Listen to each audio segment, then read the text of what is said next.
ইন্নালিল্লাহ। মাহফিল থেকে ফেরার পথে সড়ক দুর্ঘটনায় গুরুতর আহত হয়েছেন আব্দুল হাই মোহাম্মদ সাইফুল্লাহ। সোশ্যাল মিডিয়ায় ভাইরাল ছবি ও ভিডিওগুলো দেখে বোঝা গেছে হুজুরের অবস্থা বেশ গুরুতর। তিনি বুকে, চোখে এবং পিঠে আঘাত পেয়েছেন। শনিবার রাতে টাঙ্গাইল যমুনা সেতু এক্সপ্রেস ওয়েতে পেছন থেকে আসা একটি ট্রাকের ধাক্কায় দুর্ঘটনার কবলে পড়েন তিনি। টাঙ্গাইলে প্রাথমিক চিকিৎসা শেষে তাকে ঢাকায় আনা হয়েছে। রোববার ভোরেই তার ভেরিফাইড ফেসবুক পেজ থেকে একটি পোস্ট করে এই তথ্য নিশ্চিত করা হয়েছে। পোস্টটির সাথে যুক্ত করা ছবিগুলো দেখে অনেকেই শুকরিয়া আদায় করছেন। অনেকের মতেই গাড়ির যে অবস্থা তাতে হুজুরের বেঁচে থাকাটাই আলহামদুলিল্লাহ। সম্মানিত দর্শক মণ্ডলী, এবার ভয়াবহ সড়ক দুর্ঘটনার শিকার হলেন জননন্দিত বাংলাদেশের অত্যন্ত একজন জনপ্রিয় ইসলামিক স্কলার আব্দুল হাই মোহাম্মদ সাইফুল ইসলাম। তার গাড়িকে একটি পিছন থেকে ধেয়ে আসা একটি ট্রাক এমনভাবে আঘাত করেছে যে তার গাড়িটি দুমড়ে মুচড়ে গিয়েছে। আর এখন তার কি অবস্থা এবং এটা কি কেবলই একটি সড়ক দুর্ঘটনা নাকি এর পেছনে ভিন্ন কোনো রহস্য রয়েছে, এ নিয়েই থাকছে আজকের ভিডিওতে বিস্তারিত প্রতিবেদন। তাই আজকের ভিডিওটি খুবই গুরুত্বপূর্ণ হতে যাচ্ছে। এক সেকেন্ড না টেনে পুরো ভিডিওটি দেখার জন্য আহ্বান করছি। আর একটি ছোট্ট রিকোয়েস্ট করছি, তা হলো যদি আপনি আমাদের এই চ্যানেলে নতুন দর্শক হয়ে থাকেন অবশ্যই আমাদের এই চ্যানেলটি সাবস্ক্রাইব করে একটি লাইক দিয়ে পাশে থাকা বেল বাটনটি অন করে দিবেন। তাই আর কথা নয়, চলুন সরাসরি আমরা ভিডিওতে চলে যাই। মাহফিল থেকে ফেরার পথে পরিবার সহ এক ভয়াবহ সড়ক দুর্ঘটনার শিকার হয়েছেন বিশিষ্ট ধর্মীয় আলোচক ও খতিব মাওলানা আব্দুল হাই মোহাম্মদ সাইফুল্লাহ। শনিবার দিবাগত রাতে টাঙ্গাইল যমুনা সেতু এক্সপ্রেসওয়েতে একটি ট্রাক পেছন থেকে আঘাত করে গাড়িটির সামনে এবং পেছনে দুই দিক থেকেই দুমড়ে মুচড়ে দেয়। এতে মারাত্মকভাবে আহত হন মাওলানা আব্দুল হাই মোহাম্মদ সাইফুল্লাহ। রবিবার সকালে তার ভেরিফাইড ফেসবুক অ্যাকাউন্টে হাসপাতালের চিকিৎসাধীন একাধিক ছবিসহ দুর্ঘটনার শিকার গাড়িটির ছবি দিয়ে অ্যাডমিন পোস্টে এ তথ্য জানানো হয়। এছাড়াও ভোর থেকেই মাওলানা মোহাম্মদ সাইফুল্লাহর দুর্ঘটনার শিকার ছবি দিয়ে ফেসবুকে পোস্ট করতে দেখা যায় তার ভক্ত অনুসারীদের। তিনি বুকে, চোখে এবং পিঠে আঘাতপ্রাপ্ত হয়েছেন বলে লেখা হয়েছে ফেসবুক পোস্টটিতে। টাঙ্গাইলে প্রাথমিক চিকিৎসা শেষে জ্ঞান ফেরার পর দ্রুত ঢাকায় নেওয়া হয়েছে। মারাত্মকভাবে আঘাত পাওয়া চোখের উন্নত চিকিৎসার জন্য ব্যবস্থা নেওয়া হচ্ছে বলেও জানানো হয় সেই পোস্টে। এদিকে তার দুর্ঘটনার ছবি শেয়ার করে নানা ধরনের সংবাদ ছড়িয়ে পড়ায় আতঙ্কিত হয়েছেন অনেকেই। মাওলানা আব্দুল হাই মোহাম্মদ সাইফুল্লাহর আশু আরোগ্য এবং পূর্ণ সুস্থতার জন্য দোয়া চেয়েছেন তার পরিবার। আব্দুল হাই মোহাম্মদ সাইফুল্লাহ রাজধানীর মিরপুরের পল্লবী মসজিদুল জুমা কমপ্লেক্সের খতিব।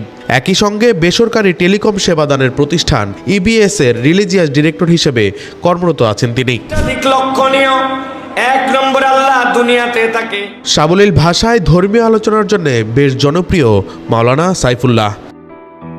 নওফুল হাসান মাহবিজ, মেট্রো টিভি। স্বয়ং আল্লাহ তাআলা ওনাকে বাঁচিয়ে দিয়েছেন।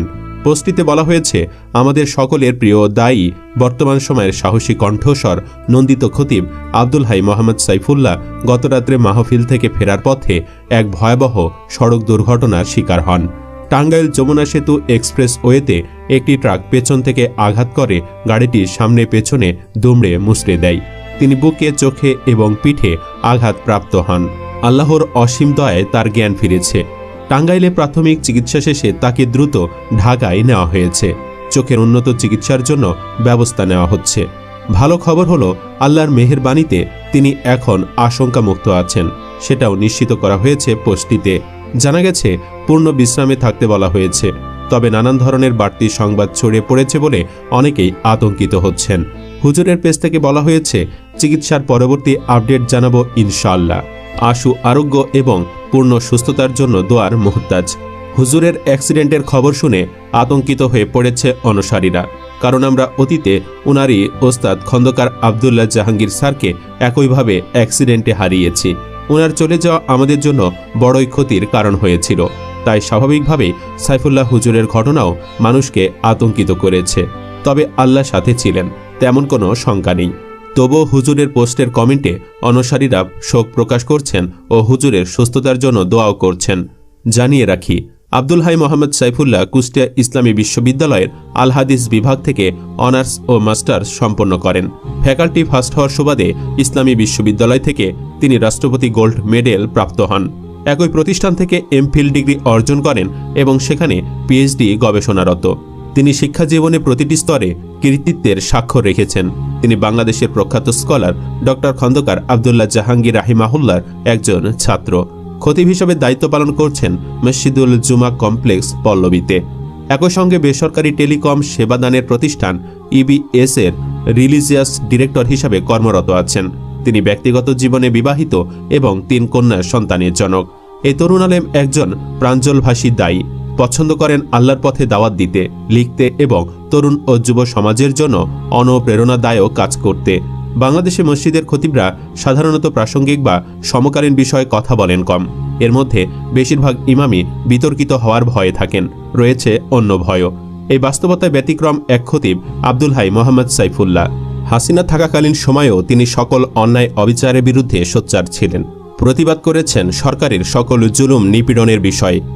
সম্মানিত দর্শক মণ্ডলী, এবার ভয়াবহ সড়ক দুর্ঘটনার শিকার হলেন জননন্দিত, সকলের জনপ্রিয়, সকলে ভালোবাসার একজন ইসলামিক স্কলার আব্দুল হাই মোহাম্মদ সাইফুল ইসলাম।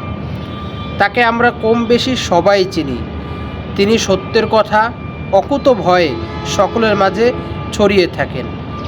এবার এক মাহফিল থেকে বের হয়ে বাড়ি আসার পথে তাকে পেছন থেকে ধেয়ে আসা একটি ট্রাক এমনভাবে তার গাড়িকে আঘাত করে যে তার গাড়ির সামনে ও পেছন উভয় দিক থেকেই ক্ষতবিক্ষত হয়ে যায় এবং এতে তিনি মারাত্মকভাবে আহত হয়ে পড়েন।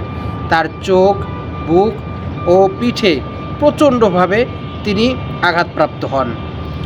তার চোখ থেকে রক্ত বেরোচ্ছে, সেটাও আমরা ভিডিওর মাধ্যমে দেখেছি। তাকে হাসপাতালে ভর্তি করা হয়েছে। আল্লাহ যদি চাহেন তো তিনি পুনরায় হয়তোবা আবার আমাদের মাঝে ফিরে আসবেন, কিন্তু সেটা সম্পূর্ণ আল্লাহ রব্বুল আলামিনের হাতে। জীবন মৃত্যুর একমাত্র মালিক তিনিই।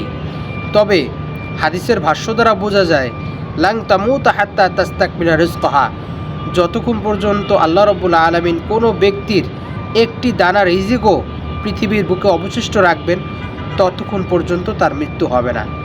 সুতরাং আল্লাহ রব্বুল আলামিন যদি তার রিজিক যদি পৃথিবীর বুকে যদি এখন পর্যন্ত রেখে থাকেন, তাহলে অবশ্যই তিনি আমাদের মাঝে আবার ফিরে আসবেন।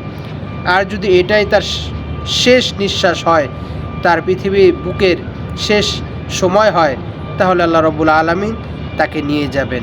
এটাই স্বাভাবিক, কারণ আল্লাহ রব্বুল আলামিনের কোরআনের বাণী চিরসত্য। তিনি বলেছেন, কুল্লু নাফসিন যায়িকাতুল মাউত, প্রতিটি বস্তুকেই মৃত্যুর স্বাদ গ্রহণ করতে হবে। সুতরাং আমাদের সকলকেই একদিন চলে যেতে হবে। আমরা এটাই আশা করি তিনি আবার ফিরে আসুন, আবার যেন জনগণের মাঝে, সাধারণ মানুষের মাঝে দ্বীনের দাওয়াত প্রচার করতে পারেন। এটাই আমাদের আশা আল্লাহ রব্বুল আলামিনের নিকট, এটাই আমাদের প্রার্থনা। সম্মানিত দর্শক মণ্ডলী, আজকের এই ভিডিও সম্পর্কে আপনার কি মতামত? অবশ্যই আপনার সেই মূল্যবান মতটি আমাদের কমেন্টস বক্সে জানাবেন। আর আমাদের ভিডিওটি যদি ভালো লেগে থাকে, অবশ্যই ভিডিওটি একটি লাইক দিয়ে শেয়ার করে দিবেন। আজ এ পর্যন্তই। সকলেই ভালো থাকবেন, সুস্থ থাকবেন, নিরাপদ থাকবেন, এই আশা ব্যক্ত করে আজকের ভিডিও এখানেই শেষ করছি। আমিন। ওয়া আখিরু দাওয়ানা আলহামদুলিল্লাহি রাব্বিল আলামিন। আসসালামু আলাইকুম ওয়া রাহমাতুল্লাহি ওয়া বারাকাতুহু।